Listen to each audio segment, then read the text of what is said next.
सोमवार के दिन तू मेरे मंदिर के दरवाजे पर चौखट पर बैठ जाना, और दूसरा प्रतिदिन शाम के समय पर तू बेलपत्री के पेड़ के नीचे बैठ जाना। जो तेरी बेल वृक्ष के नीचे सेवा करने आए, जो शंकर जी के मंदिर में सोमवार को जल चढ़ाने आए, उसका जो पात्र जल चढ़ाकर जब वो घर लेकर जाए, उसके पीछे पीछे, पात्र के पीछे पीछे तू जाना और उसके घर में लक्ष्मी का भंडार भरकर आए। लक्ष्मी बेलपत्र के वृक्ष के नीचे तू विराजमान हो जा। उस बेलपत्र के वृक्ष के नीचे जो बुआरी लगाए, सेवा करे, चाकरी करे, एक बेटी को जैसे बड़ा करते हैं वैसे बेलपत्री के वृक्ष को जो बड़ा करे, बेलपत्री के वृक्ष का जो पालन करे, पोषण करे, उसकी संभाल करे, उस बेलपत्री के वृक्ष को जैसे जैसे वो उन्नति करे, वैसे वैसे उसके घर में समृद्धि बढ़ते जाए। उस जिसका खुद का मकान नहीं हो, खुद का मकान नहीं हो, किराए के मकान में रहते रहते जिंदगी बीत रही हो, खुद का नहीं, और बहुत दुख का जीवन चल रहा हो, बहुत कष्ट का जीवन, बहुत अपना खुद का कोई मकान नहीं, मान लो प्लाट है पर मकान बन नहीं रहा, या कोई प्रॉपर्टी अपनी नहीं बन रही, तो हम इस व्यासपीठ से कहना चाहेंगे कि एक प्रयोग अवश्य करिएगा, एक प्रयोग अवश्य। अपने आसपास के 5-6 बेलपत्र के वृक्ष देख लीजिए, अपने आसपास के नजदीक के 5-6 बेलपत्र के बड़े बड़े वृक्ष देख लो या छोटे वृक्ष देख लो। उन 5-6 वृक्ष को धीरे धीरे उनकी सेवा करना प्रारंभ करो, उन वृक्षों को बड़ा करना प्रारंभ करो, उन वृक्ष के नीचे सफाई करना प्रारंभ करो, उन वृक्ष को जल देना प्रारंभ करो, उन वृक्ष को आप खाद देना प्रारंभ करो, उन वृक्ष की सेवा संभाल करना प्रारंभ कर दो, उस वृक्ष के नीचे बुआरी काटना प्रारंभ कर दो, झाड़ू लगाना प्रारंभ कर दो, उस वृक्ष के नीचे सफाई करना प्रारंभ कर दो। उस बेलपत्री के 5-6-7 वृक्ष को आप गोद ले लो। गोद लेना मतलब मैं इसकी सेवा करूंगा, मैं इसमें जल दूंगा, मैं इसके खाद दूंगा, मैं इसकी सेवा करूंगा, कुछ मत करो, बस केवल इस शरीर से उस बेलपत्र के वृक्ष की सेवा करना रोज प्रारंभ कर दो। 6 महीना इंतजार करना और 6 महीना लगातार सेवा करना, 7वां महीना आपका और हमारा, और बताना कि भोलेनाथ ने प्रॉपर्टी दिलाई कि नहीं दिलाई और आगे बढ़ाया।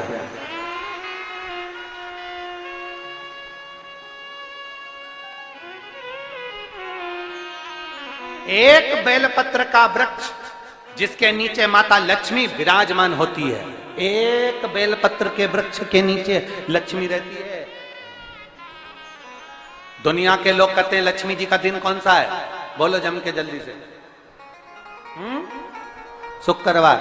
दुनिया के लोग कहते हैं लक्ष्मी जी का दिन शुक्रवार है, पर माता लक्ष्मी से पूछा जाए कि तुम्हारी माता ख्याति देवी नारायण भगवान के साथ तुम्हारी शादी नहीं कर रही थी, शंकर को लक्ष्मी दे रही थी, तब तुमने भगवान शंकर से विनती करी, भोले बाबा मैं नारायण से प्रेम करती हूँ, भगवान नारायण से मेरा विवाह हो। तो माता ख्याति देवी से शंकर भगवान ने विनय कर कर कहा कि लक्ष्मी जी का विवाह नारायण के साथ कर दिया जाए। भगवान नारायण के साथ जब लक्ष्मी जी का विवाह हो गया, तब लक्ष्मी जी हाथ जोड़कर बोलती हैं, बाबा मेरा विवाह नारायण के साथ हो गया, पर मैं आपके चरणों की सेवा करना चाहती हूँ, बाबा आप कृपा करिए कि मैं क्या करूं आपके लिए। शंकर भगवान कहते हैं लक्ष्मी बस 2 चीजें कर दे, एक सोमवार के दिन तू मेरे मंदिर के दरवाजे पर चौखट पर बैठ जाना, और दूसरा प्रतिदिन शाम के समय पर तू बेलपत्री के पेड़ के नीचे बैठ जाना।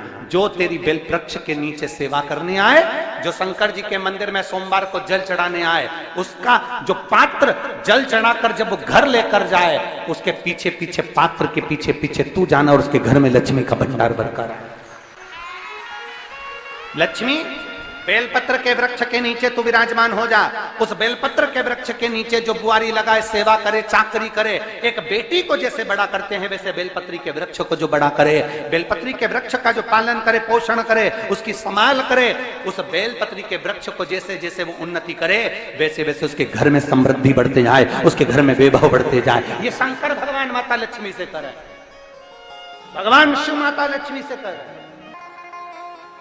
तो भस्म, अगर शिव के मंदिर में भस्म मिल जाए, शंकर पर चढ़ी हुई भस्म अगर मिल जाए तो, और अगर भस्म ना मिले ना, तो शंकर के जो शंकर भगवान का जो शिवलिंग है, शिवलिंग के आसपास में जो जलाधारी है, यहाँ अगर भस्म ना मिले तो इस जलाधारी पर अपना हाथ स्पर्श कर कर अपने तन पर उसको लगाकर जरूर आओ। भस्म एक शंकर पर चढ़ा हुआ जल, दूसरे नंबर पर है शंकर पर चढ़ी हुई भस्म। ये दो स्पर्श जरूर, स्पर्श। एक भस्म का एक बड़ा सुंदर चरित्र आता है। दूसरा, जिस भूमि पर बैठकर कथा सुनो उसकी रज को अपने मस्तक पर थोड़ा सा लगाकर अवश्य जाओ, वो जीवन का एक आनंद है। और शंकर के मंदिर में जाओ तो दो चीजें अवश्य लेकर आओ। पहला, शंकर जी पे चढ़ा हुआ, जम के बोलो, जल अवश्य लेकर आओ। क्योंकि जब तुम जल लेकर आते हो, पात्र लेकर आते हो, तो मेरा महादेव लक्ष्मी जी को तुम्हारे पीछे पीछे तुम्हारे घर तक भेज देगा। चढ़ी हुई बेलपत्र मत खाओ, लोग कहेंगे शंकर पर चढ़ा हुआ ये मत पाओ। हम इस व्यासपीठ से निवेदन करना चाहेंगे कि आप अगर दिल रखकर अपने बाबा से कहोगे ना, तो बाबा पर चढ़ा हुआ जो जल है ना, वो जल साधारण नहीं रहता। मेरा भोलेनाथ जब दुनिया को अमृत देता है तो तुमको भी अमृत दे देता है। दो चीजें कभी मत छोड़ो। अगर मंदिर में गए हो तो दो चीजें कभी मत छोड़ो। कथा में गए हो तो दो चीजें कभी मत छोड़ो।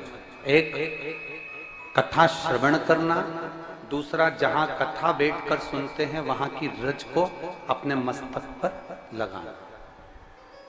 कथा सुनने के बाद आप यहां से जाओ, भले दरी बिछी है, आसन बिछा है, कारपेट बिछा है, उस पर अपना हाथ फेर कर उस रज को अपने मस्तक पर जरूर लगाओ। क्योंकि शिव पुराण में, भागवत पुराण में, स्कंद पुराण में, कुर्म पुराण में, नर्मदा पुराण में, लिंग पुराण में, नारद पुराण में, ब्रह्म वैवर्त पुराण में, जितनी भी पुराणे हैं, सब पुराणों में लिखा है कि जिस स्थान पर बैठकर हम भगवान की कथा को सुनते हैं, उनको याद करते हैं, जितनी देर हम उनको याद करते हैं उतनी देर वो परमात्मा उस स्थान पर बैठा हुआ रहता है।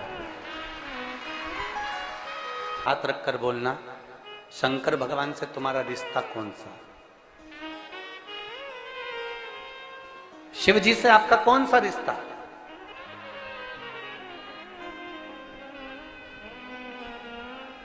शंकर भगवान को आप क्या मानते हो? हमने आपको एक संबंध बताया था कि सीहोर कुबेरेश्वर धाम आपका मायका है, तो हम आपके भाई हैं, तो शंकर भगवान आपके पिता हैं, आपके बाप हैं, आपका बाबा है, आपका दादा है।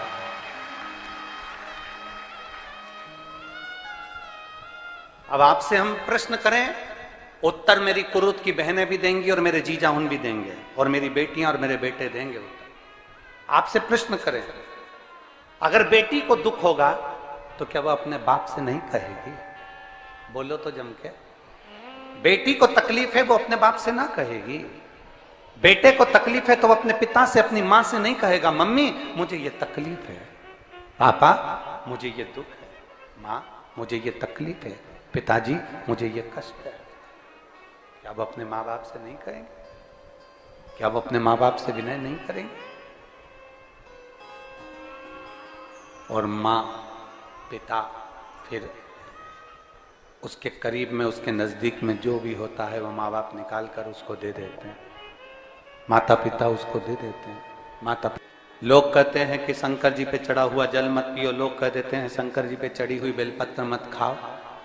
कोई इस बहन से पूछे, सुनीता सोनी से, कि शंकर पर चढ़े हुए जल से उसकी गांठ जो डबल से उसके शरीर में आ गई थी वो समाप्त हो गई, तो जरा विश्वास करिएगा कि एक बेटी अपने माँ बाप से ही तो कहेगी, और बाप के पास में जो होगा वही तो अपनी बेटी को देगा दुख को मिटाने के लिए। तो मेरे शंकर भगवान के पास तो उसका चढ़ा हुआ जल है। दूसरा, जिस भूमि पर बैठकर कथा सुनो उसकी रज को अपने मस्तक पर थोड़ा सा लगाकर अवश्य जाओ, वो जीवन का एक आनंद है। और शंकर के मंदिर में जाओ तो दो चीजें अवश्य लेकर आओ। पहला, शंकर जी पे चढ़ा हुआ जम के बोलो, जल अवश्य लेकर आओ, क्योंकि जब तुम जल लेकर आते हो, पात्र लेकर आते हो, तो मेरा महादेव लक्ष्मी जी को तुम्हारे पीछे पीछे तुम्हारे घर तक भेज दे। दो चीजें लेकर अवश्य आओ, और शिव पुराण में जाओ तो दो चीजें लेकर अवश्य जाओ। पहले नंबर पर शंकर की कथा और अपने अंदर विश्वास कि मेरे महादेव की मैंने कथा सुनी है, अब मैं भटकूंगी नहीं। सारी दुनिया में मैंने ठोकर खा ली, अब कहीं ठोकर नहीं खाऊंगी, अब तो दरवाजे पर महादेव के जाऊंगी, बाकी की कहीं। दूसरा, कथा में बैठी हूं बाबा के इस रज को, ये रज नहीं है, ये धूल नहीं है, ये मेरे बाबा के कैलाश 12 ज्योतिर्लिंग का चंदन है, इसको मस्तक चढ़ाऊंगी अपने हृदय से। लाते हो आप लोग? हाथ उठाओ जरा, रख लो, बहुत बढ़िया, प्रणाम आपको सभी को, नमन।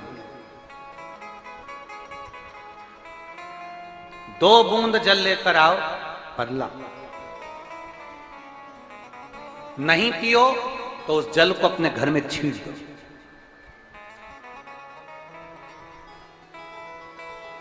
नहीं पी सकते, उस जल को छींट दो।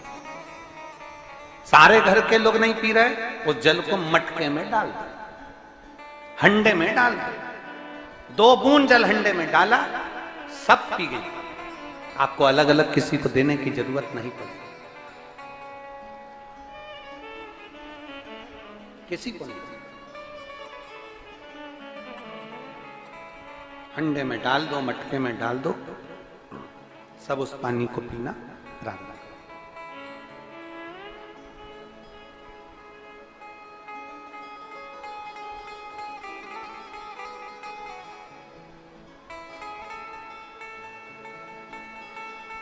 उस जल के महत्व को जो बच्चों का दर्द नहीं देख सकते, जब माता पिता अपने बच्चों का दर्द नहीं देख सकते, तो देव अधिदेव महादेव तुम्हारा दर्द कैसे देखेंगे? वो भी तो काटेंगे तुमको, वो भी तो कष्ट मिटाएंगे। 2 चीजें कथा में जाकर ले। एक, जहां जगह मिल जाए वहां बैठकर कथा सुनो।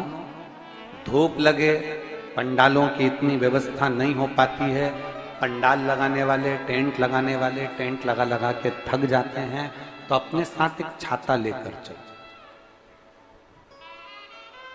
2 पानी की जम के बोलो जरा, बोतल, बिछाने की दरी अपने साथ लेकर चलो। लोगों ने उमा महेश की कथा अपने जीवन में धारण करी कि नहीं करी वो हमको नहीं स्मरण है, पर एक बात का स्मरण करिएगा, ये जो कथा चल रही है ये गौरी शंकर चल रही है। इसके बाद में जो अमलेश्वर में कथा है वो कौन सी है? समर्पण शिव महापुराण कथा। उस समर्पण शिव महापुराण की कथा जब 2 तारीख को विराम हो जाएगी, तब उसके बाद में जो कथा 6 जून को प्रारंभ होगी सोलापुर महाराष्ट्र में, उस कथा का नाम रहेगा उमा महेश शिव महापुराण की कथा। उसको जरूर सुनो। सोलापुर में जो 6 जून से कथा होगी उसका नाम उमा महेश शिव महापुराण। उसको सुनना, श्रवण करना, उसको धारण करना है। उसमें इतने प्रश्न माता उमा ने भगवान महेश से करे हैं, और महेश भगवान शंकर उसका हर प्रश्न का उत्तर दे रहा है। भगवान महेश भगवान शंकर हर प्रश्न का।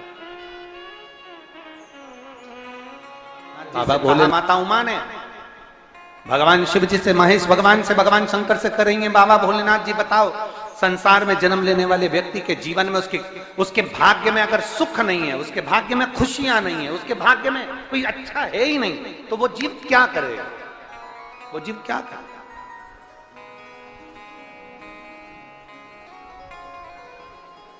भगवान शंकर कह रहे हैं, पार्वती,